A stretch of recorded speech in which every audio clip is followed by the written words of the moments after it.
Which diet and what exercise, man? Hey guys, Coach Smith here from CrossFit by Design. Today we're going to go over basically what we try and achieve here at CrossFit by Design and what you should be trying to achieve with your exercise and nutrition program. So we'll get straight into it. What I got here is my pyramid, and I've got food, fitness, fabulous.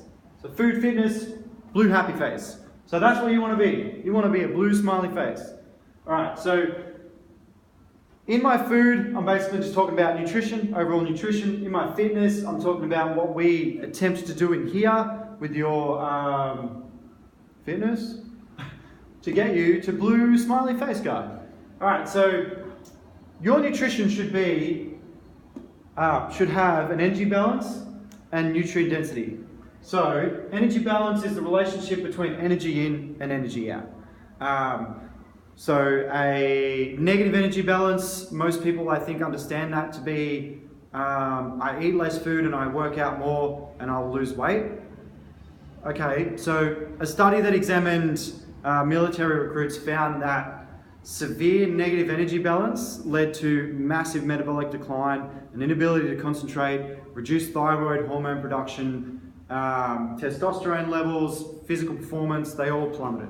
So an intense negative energy balance does lead to weight loss, but then again, so does getting thrown in a prison camp or an African village without adequate food. Your body kind of thinks, I'm starving, all non-survival functions are shut down, including reproductive function, metabolic and brain function will either slow or shut down. So that's not good. So you need to, skipping ahead here, on the other side of things, there would be a positive energy balance. So positive energy balance, I think, probably more obvious repercussions to that one that everyone's aware of being weight gain. But it's not just weight gain either. Your overall health will suffer. So your cellular fitness will suffer. You can get plaques can build up on your arteries. Your blood pressure, cholesterol will increase. You can become insulin resistant, diabetic, risk of certain cancers increase, like the list goes on. So obviously I don't want that end of the spectrum either. So you need to talk to your coach or nutritionist and come up with a plan that is energy balanced and one that's going to work for you and support your exercise, which we'll talk about in a second.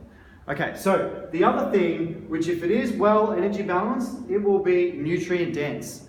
So nutrient density just speaks to the caloric value of food versus how many nutrients are in it. So calories are the potential energy in food that we use, break down, and that gives us energy. So if I've got a nutrient dense food, it's low in calories but very high in nutrients. So if you've been in CrossFit for a while, you would have heard, or not even for a while, like at all, eat meat and veg, nuts and seeds, some fruit, little starch, no sugar. That's going to keep you on a pretty nutrient dense diet. So yeah, fruit and veg, lean and varied meats, stuff like that are good. High processed carbohydrates and things like that are bad. So things like, a donut, highly processed, refined carbohydrate, very, very calorie dense, very few nutrients, if any at all, in that. Sweet. So what I've got here, I've got a balanced plan that's nutrient dense, and these pillars support good body composition, health, and overall performance. So this is what we would call outcome-based nutrition. So if I look good, feel good, perform well, chances are I have a balanced diet that's nutrient dense. Long term, if I can maintain that, then I'm good to go.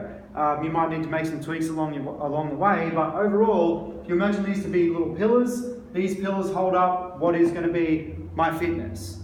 Make sense? I think so. I hope it does for you. If it doesn't, just bang it in the comments. We'll clear it up.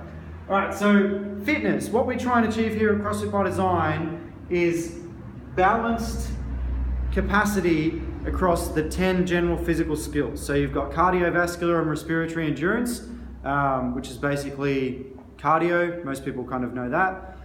Stamina, so the ability to sustain physical activity. Flexibility, the ability to maximize a range of motion at any given joint. Power, so that would be maximum force in minimum time. Speed, the ability to maximize the cyclic rate of a given repetition, so running fast as an example. Coordination, so a good example of that would be the clean and jerk. Anybody who's had to do that would know that the clean and jerk is a very distinct movement pattern, and to get used to that you have to develop a sort of coordination. Agility, that's basically to transition from one movement to another or to change direction. Balance, basically the ability to control your body's center of gravity. And then accuracy, basically to control the direction of a movement. So throwing a ball at the wall or at a target, something like that. So we try and balance you in all 10 general physical skills. Where most people go wrong, I personally believe, is focusing on, I just want to do cardio, I just want to do long sustained effort. Okay, so the best example I can give with that is cardio will not increase your metabolism for the whole day.